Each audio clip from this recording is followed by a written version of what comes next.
Obrigado. Então, queria agradecer muito o convite para estar aqui com vocês, né? E foi você que me transmitiu o convite, né? Eu esqueci seu nome, desculpa. Foi a Lina que me transmitiu o convite. Primeiro mandou um WhatsApp, depois eu recebi contato também através da Patrícia, contato do Kelvin. Tá lá o Kelvin, né? Queria agradecer a ele, agradecer a todo mundo que está aqui participando.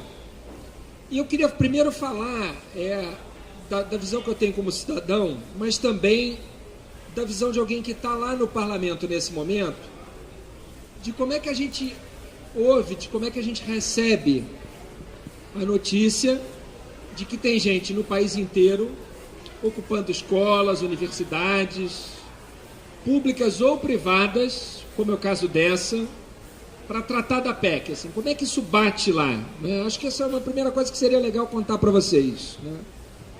Eu acho que é muito importante para a gente, e acho que é uma notícia que causa impacto no Congresso Nacional, saber que a juventude brasileira está ligada no que está acontecendo lá dentro e está preocupada com o seu futuro e com o futuro da educação brasileira a partir da aprovação dessa PEC. Porque essa PEC, ela é de fato uma das coisas mais sérias, que tem mais consequências, já discutidas no Brasil nos últimos 20 ou 30 anos. Eu tenho para mim que desde a Constituição de 88, essa mudança na criação de regras sobre o orçamento brasileiro, em especial alguma coisa que vai ter impacto na educação e na saúde públicas, nunca houve nada de tanto alcance nesses últimos anos, de 88 para cá, portanto, nesses últimos 28 anos, como a PEC 241. E ela vai ter graves impactos na educação e na saúde públicas brasileiras.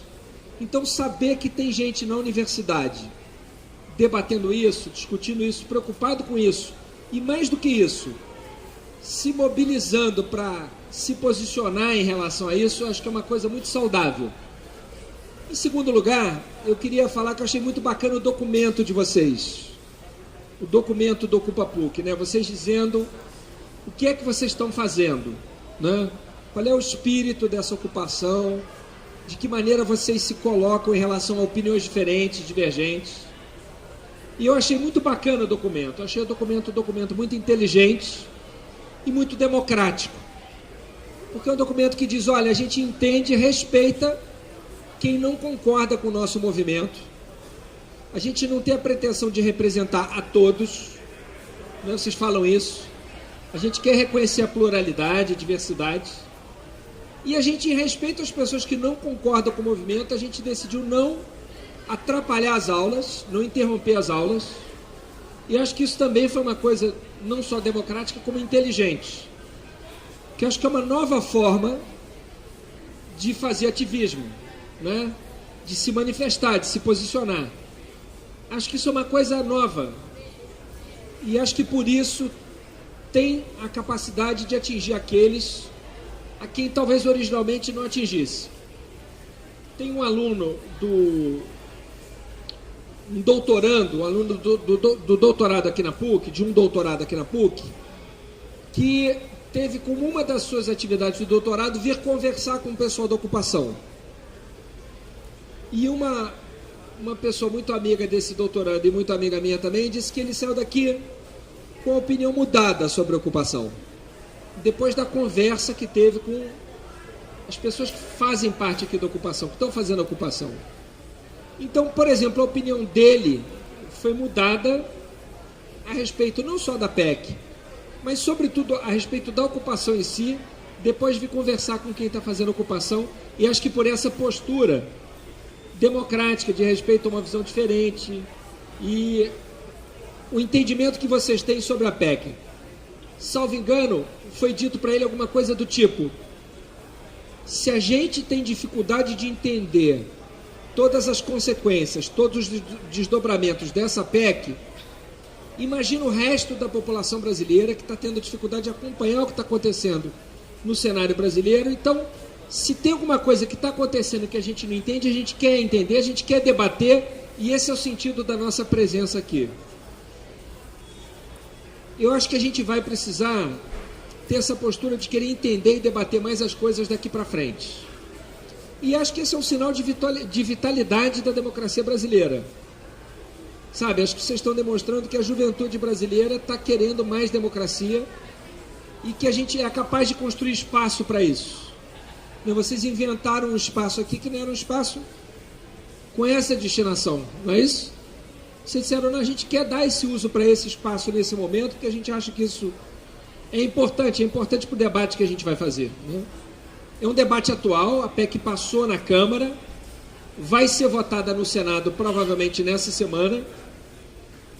Então, está na ordem do dia, é o debate da hora, e é um debate que, como vocês estão vendo, está mobilizando a sociedade brasileira, né? Quer dizer, não apenas nas ocupações, mas nos meios de comunicação, no Congresso, nos movimentos sociais que estão organizados, né?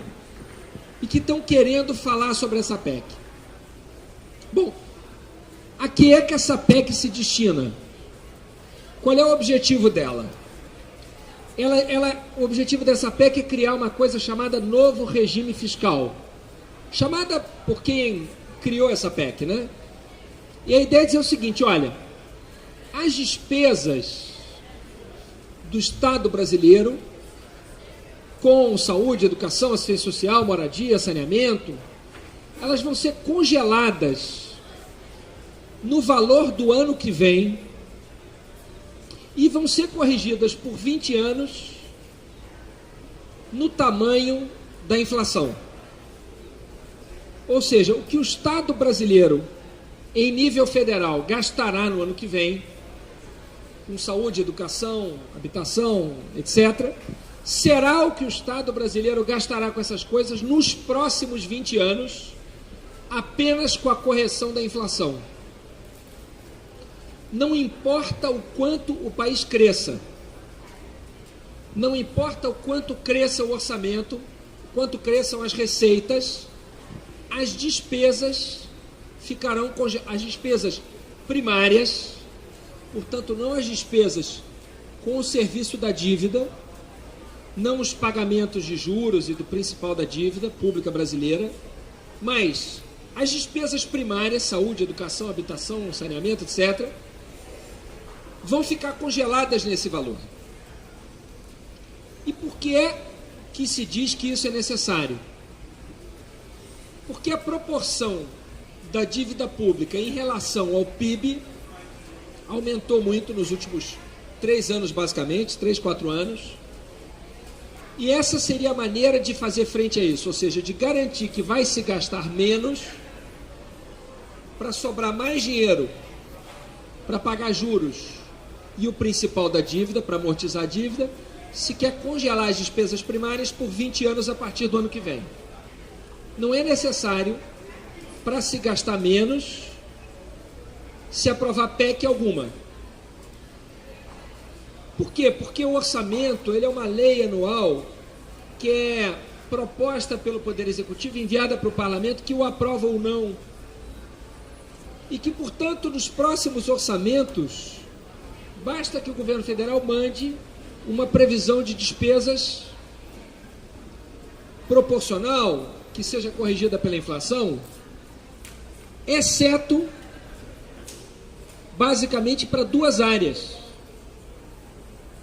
que ainda que o orçamento quisesse congelar, não poderiam ser congeladas por força de outros artigos da Constituição, que são a saúde e a educação. A saúde e a educação, elas existem, o gasto com elas é uma proporção da receita. E isso está no texto constitucional, nos artigos 198 e 212. Então, se a receita cresce, se a arrecadação cresce, forçosamente crescem as despesas com saúde e educação, por força desses 2 artigos da Constituição. Então, é exatamente para alterar esses artigos da Constituição que existe essa PEC. E é isso que a PEC mesma diz. O Henrique Meirelles, que é o ministro da Fazenda e autor intelectual da PEC, ele que propõe a PEC ao presidente da República, ele diz isso explicitamente na justificação da PEC. Lá no item número 21, ele diz assim: é essencial alterarmos a regra de fixação do gasto mínimo em algumas áreas. Isso porque a Constituição estabelece que as despesas com saúde e educação devem ter um piso fixado como proporção da receita fiscal.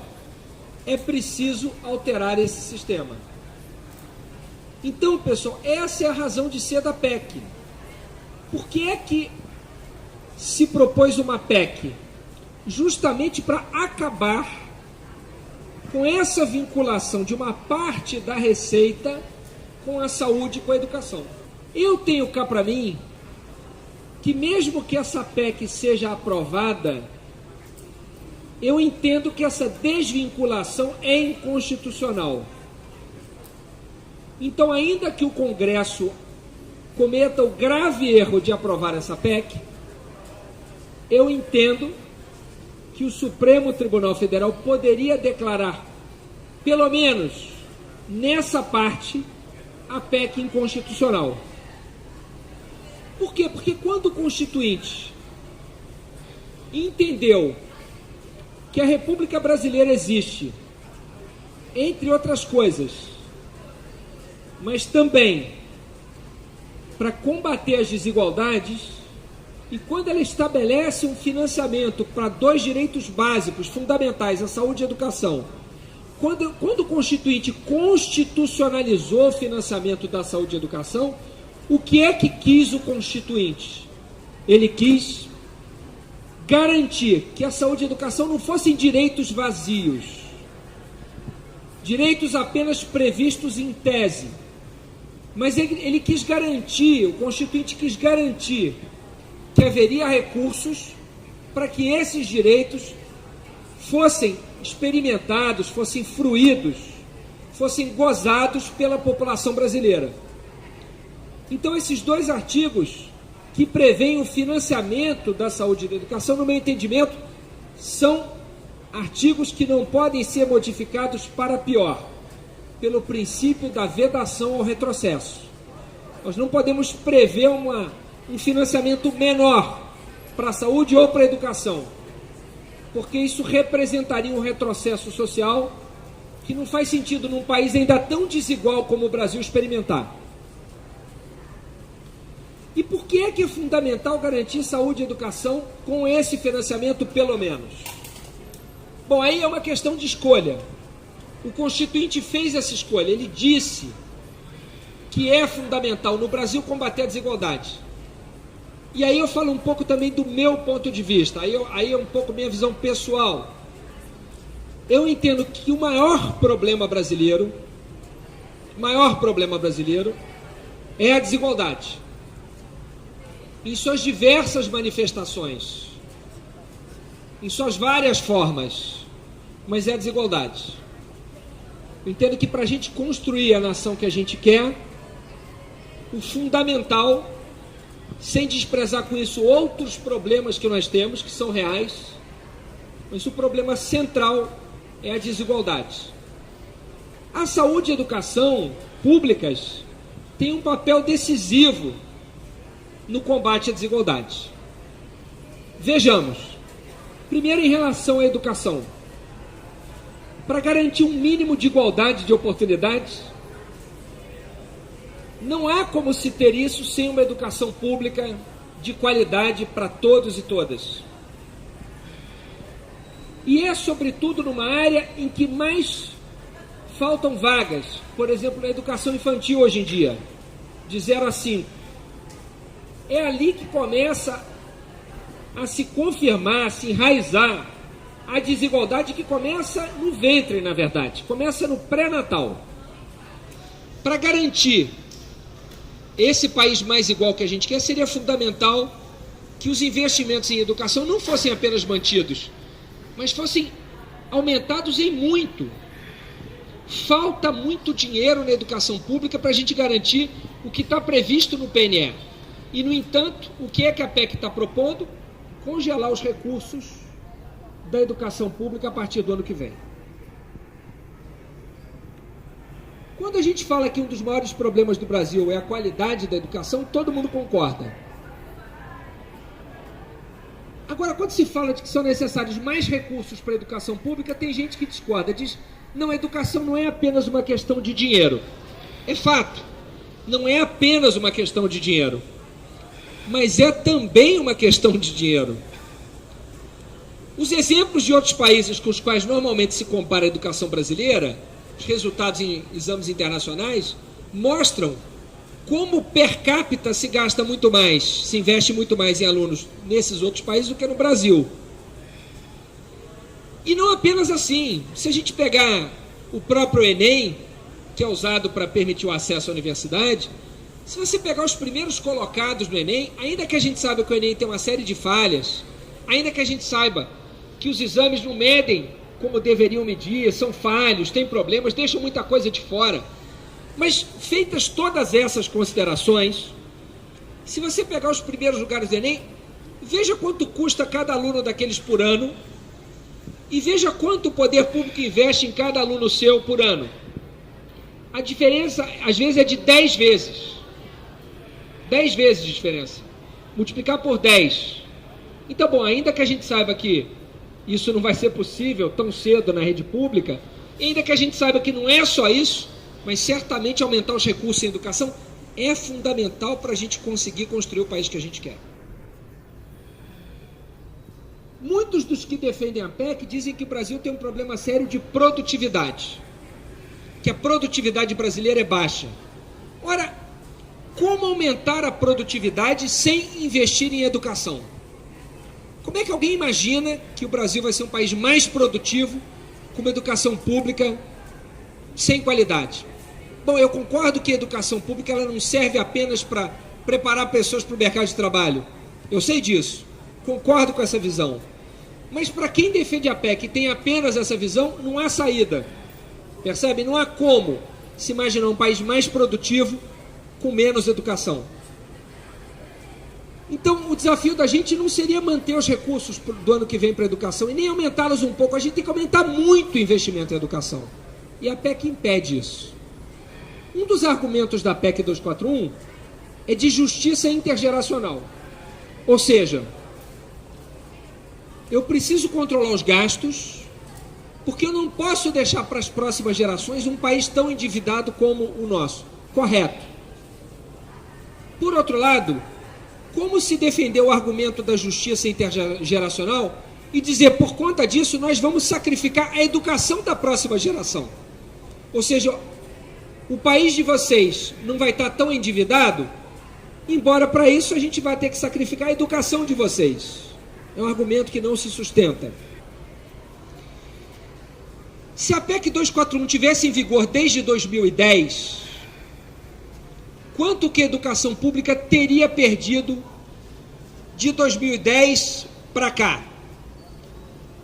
Ela teria retirado da educação 89 bilhões de reais em valores atuais. 74 bilhões no total, corrigidos 89.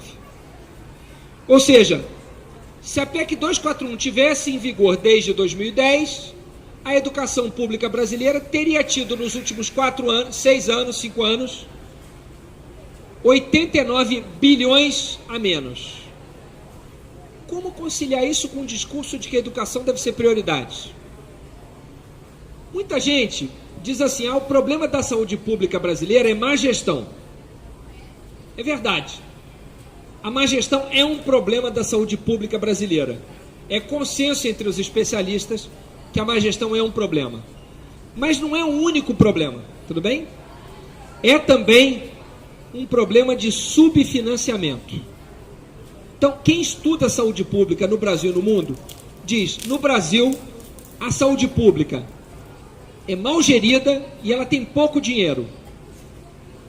Vou dar alguns dados para vocês sobre quantidade de recursos para a saúde pública. Eu vou comparar com outros países da América Latina. No Chile, quanto se gasta per capita com saúde pública? 562 dólares.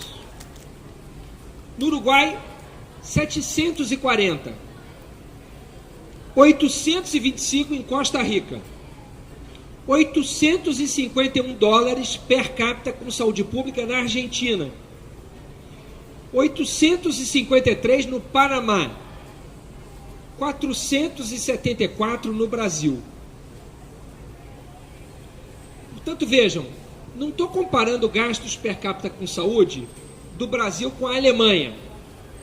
Talvez alguém aqui dissesse, pô, é covardia, né? Estou comparando com outros países latino-americanos. Agora, se eu for comparar a proporção de gastos em saúde pública do total de gastos em saúde com outros países que têm sistemas universais de saúde, e aí como é proporção, não é valor, não é per capita, não tem problema comparar no meu entendimento. Vejam quanto que o Canadá gasta. Do total de gastos em saúde no Canadá, 71% são gastos públicos. Do total de gastos em saúde na Alemanha, 77% são públicos, 77% são públicos. Do total de gastos em saúde na Itália, 77% são públicos. No Reino Unido, do total de gastos em saúde, 86% são públicos. Pessoal, eu só mencionei até agora países capitalistas, tá bem? Vejam que aqui não é nenhum país dito socialista, tá? Tudo bem? Na Holanda, 85% dos gastos são públicos. Na Noruega, 85% são públicos. 47% no Brasil. Menos da metade dos gastos em saúde no Brasil são públicos. Percebem? Então, há um problema de subfinanciamento. Gasta-se pouco em saúde pública no Brasil. Puxa, Molon, mas não é só uma questão de gastar mais. Concordo. Tem que gastar mais e melhor. Mas tem que gastar mais. Não bastasse isso, nos próximos 20 anos, a população brasileira vai crescer. Então, daqui até 2036, a população vai estar 10,1% maior. Como é que a gente pode congelar os gastos em saúde no valor do ano que vem para uma população que vai ser 10% maior? Vai significar gastar menos per capita. Mais do que isso, a gente tem um outro problema. A gente vai ter uma população mais velha. O número de idosos no Brasil, com mais de 60 anos, vai dobrar daqui para 2036. Vai dobrar. Então vai aumentar percentualmente, vai aumentar o número absoluto. Vai passar mais ou menos de 25 para 50 milhões de pessoas com mais de 60 anos. O que significa isso? Que isso vai custar mais dinheiro, porque idoso no sistema de saúde custa mais caro. Primeira coisa que vai acontecer é o seguinte, o poder público vai dizer para as diversas áreas, olha, o recurso que tem é esse aqui, briguem por esse recurso. Um gasto que não vai parar de crescer é o gasto com previdência.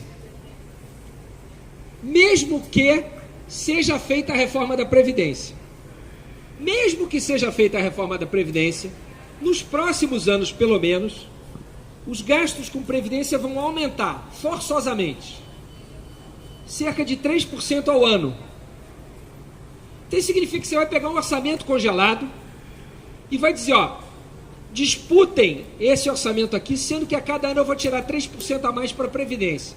O que sobrar, vocês brigam por isso aí. Saúde, educação, assistência, moradia, saneamento e assim por diante. É uma briga perversa, percebe? É quase como você botar um monte de gente passando fome numa determinada sala, trancar as pessoas e botar muito menos comida do que seria necessário para todo mundo. E dizer assim, ó, entendam-se aí. Virem-se. Né? vai prevalecer quem tiver mais força. Num debate na UF na semana passada, uma pessoa que debatia comigo disse: não, eu acho que isso... Aliás, uma pessoa que debatia não, uma das pessoas presentes disse: eu acho que a saúde e a educação vão levar melhor porque elas têm setores organizados. Eu não acredito. Pelo que eu conheço do Congresso, eu acho que outros lobbies vão se sobrepor e vão tomar dinheiro da saúde e educação e vão levar para outras áreas. Por exemplo, sobretudo setores que disserem respeito a obras públicas, mais do que custeio com saúde e educação. Então, essa é uma das dimensões da perversidade dessa PEC, quer dizer, ela vai congelar o gasto, a Previdência continua crescendo, mesmo que seja feita a reforma nos próximos anos, e vai dizer assim, entendam-se, saúde e educação estão fora disso. Então, na prática, pessoal, quais são as consequências dessa PEC? Primeiro, essa PEC ela é injusta e ela é moralmente antiética, porque olha o recado que ela dá, sobretudo para os mais pobres. Ela diz assim, olha, independente de quanto o país cresça, não importa o tamanho do crescimento do PIB, o recurso que eu vou gastar com a educação e com a saúde de vocês e dos filhos de vocês vai ser o mesmo. Aliás, quanto mais o país crescer, menor vai ser a proporção desses recursos que eu vou gastar com vocês. Ou seja, quanto mais o país crescer, mais vocês perdem. Isso é eticamente inaceitável. É moralmente inaceitável você tentar construir uma nação desse jeito, dizendo, olha, uma parte não vai participar da produção da riqueza nacional, vai participar cada vez menos. Segundo, quando a gente se coloca contra a PEC, a primeira coisa que dizem é, você é contra controle de gastos. Não é verdade. A pessoa pode ser a favor do controle de gastos, mas não desta forma de controle de gastos. Você pode defender gastar menos do que arrecada, mas dizer, não, mas da saúde e da educação eu não vou tirar. E por que eu não vou tirar da saúde e da educação? Porque são áreas fundamentais para combater o maior problema do Brasil, que é a desigualdade.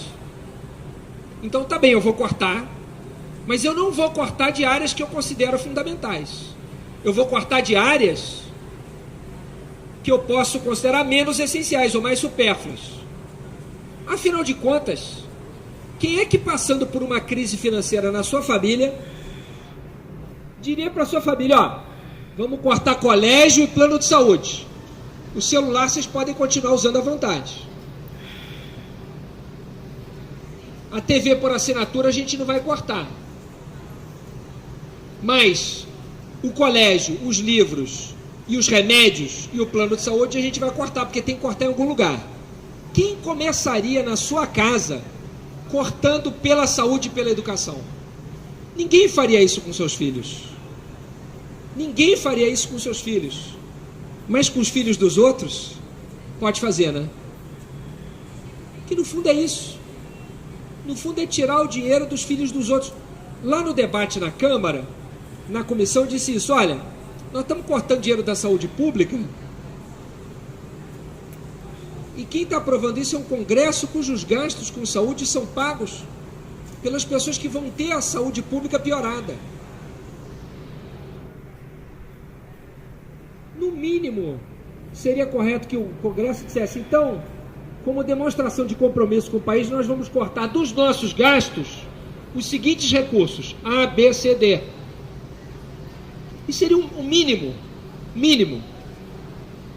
Ainda assim eu votaria contra a proposta, porque ela tira dinheiro de uma área que eu considero fundamental. Mas nem isso o Congresso está fazendo. Está dizendo, é preciso dar um remédio amargo. Amargo para quem? Amargo para os mais pobres, mas não para quem está aprovando a proposta. Não remédio amargo para os outros, é fácil dar. Difícil é tomar um remédio amargo. Então você imagina uma pessoa que vai nascer no dia 1º de janeiro de 2017.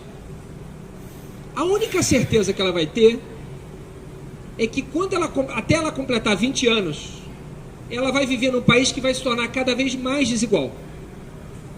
Se esse for o rumo. Se o rumo não for alterado, ela quando completar 20 anos de idade, e 20 anos é uma geração, né, quando a geração dela estiver pronta, formada, preparada, ou estiver entrando uma nova geração, o Brasil vai ter se tornado um país mais desigual. Isso daí, pessoal, sim, significa colocar em risco essa geração. O que mais que a gente deveria estar fazendo, professor, tudo bem? A gente deveria estar fazendo o que? Deveria estar investindo mais em educação pública para dar esse passo que a mim pessoalmente parece faltar ao Brasil, né?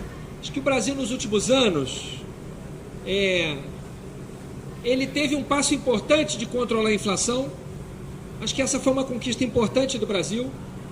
Ela não deve ser desprezada, mas ela não é suficiente. O passo seguinte foi um passo de começar a distribuir renda e combater a desigualdade. Qual seria, a meu ver, o passo natural seguinte? Seria garantir essa superação da desigualdade não por distribuição de renda, mas por igualdade de oportunidades desde a creche.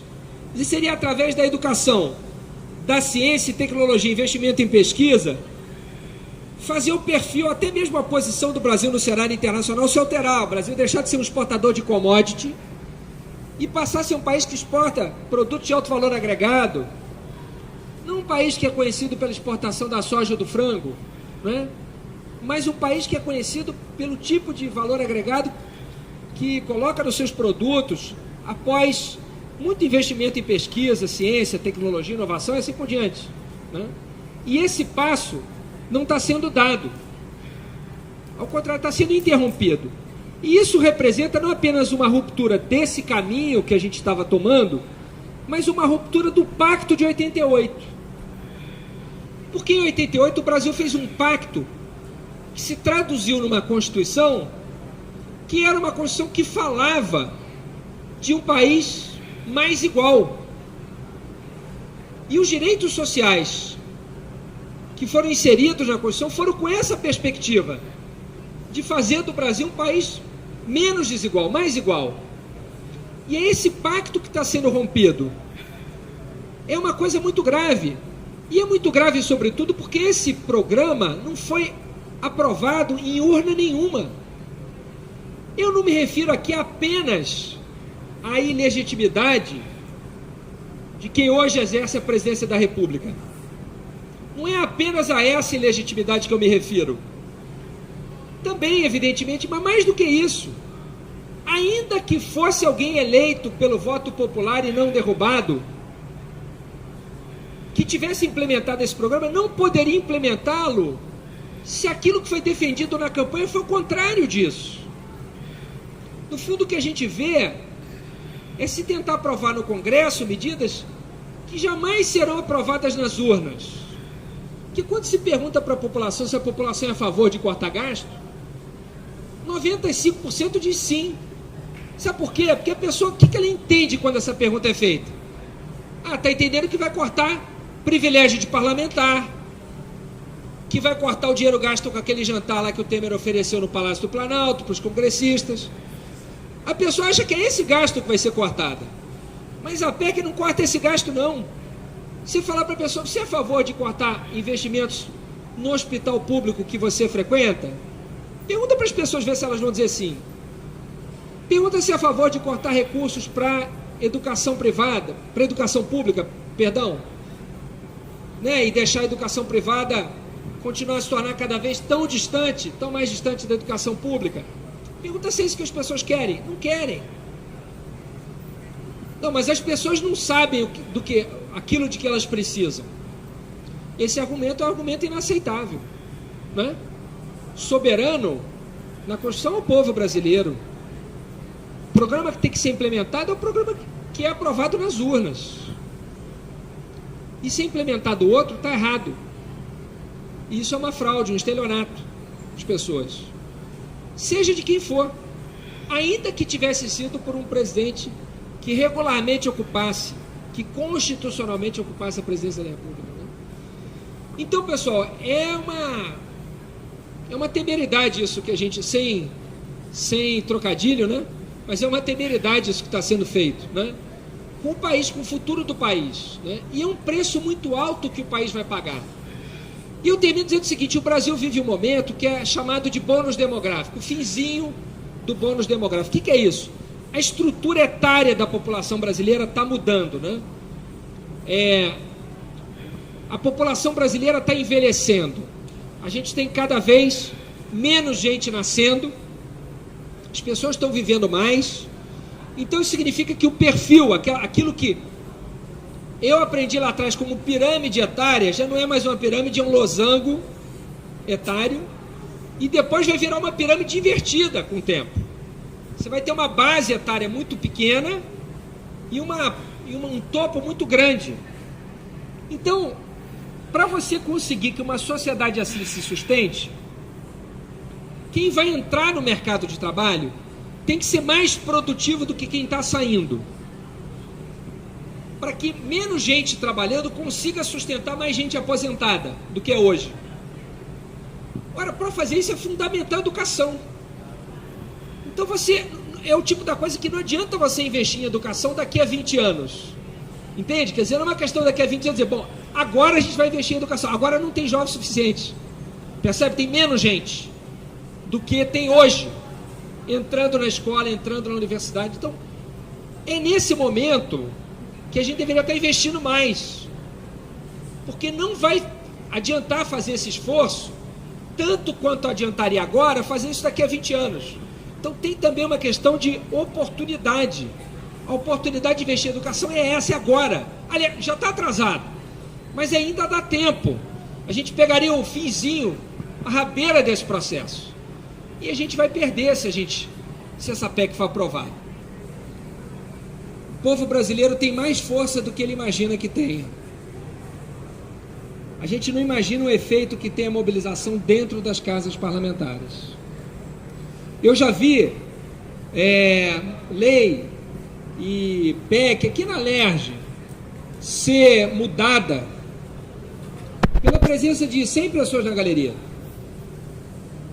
Eu já ouvi colegas dizendo assim, e não vai dar para a gente votar desse jeito não, está todo mundo aí, vai pegar mal, melhor votar contra isso. Eu já ouvi gente dizendo isso.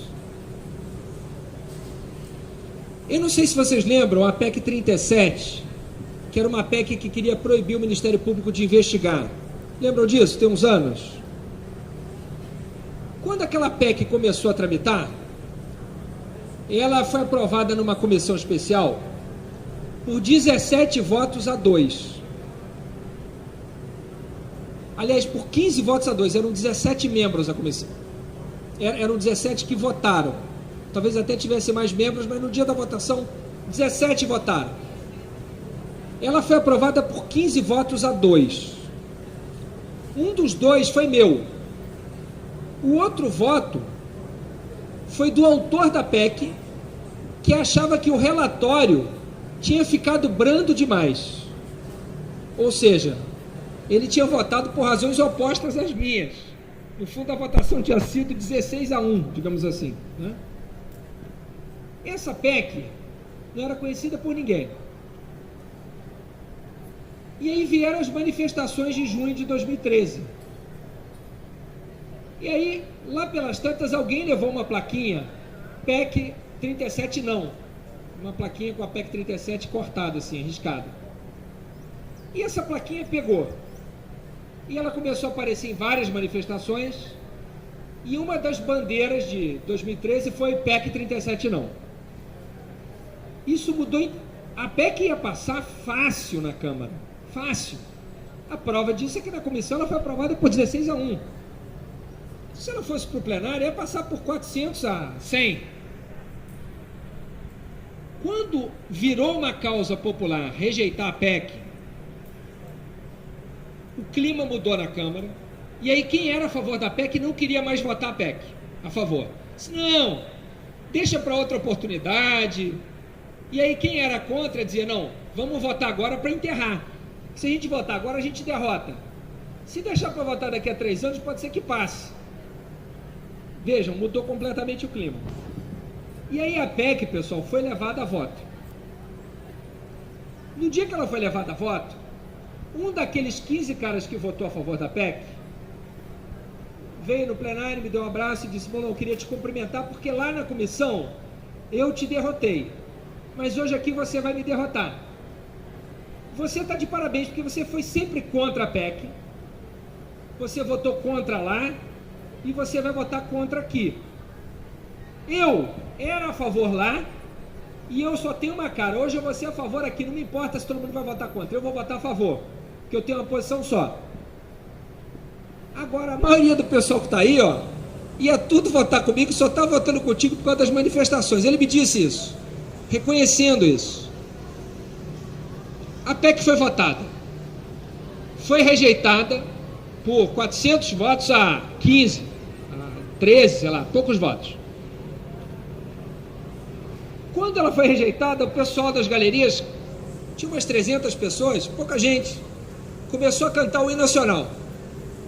Aí eu desci, passei perto de dois caras que disseram assim, um disse pro outro: votar a favor eu fui obrigado a votar, mas cantar o hino nacional eu não vou cantar não, comemorar eu não vou comemorar não. Eu estou contando isso para dizer o seguinte: a força de mobilização da gente é maior do que a gente imagina. Eu sei que está em cima, eu sei que a primeira votação no Senado vai ser essa semana, mas se esse tema virar um tema da sociedade brasileira, a gente pode reverter isso em algum momento. Se não ainda no Congresso, isso pode ter algum efeito sobre o Supremo, porque o Supremo, pessoal, não imaginem que o Supremo, ele não escuta o que a sociedade diz. Em alguma medida ele escuta. Ele pode não escutar tudo que a gente diz, mas ele é permeável à opinião pública. Quer dizer, o juízo que se faz daquilo que é constitucional ou não, acaba levando em alguma medida em conta aquilo que a população brasileira majoritariamente pensa.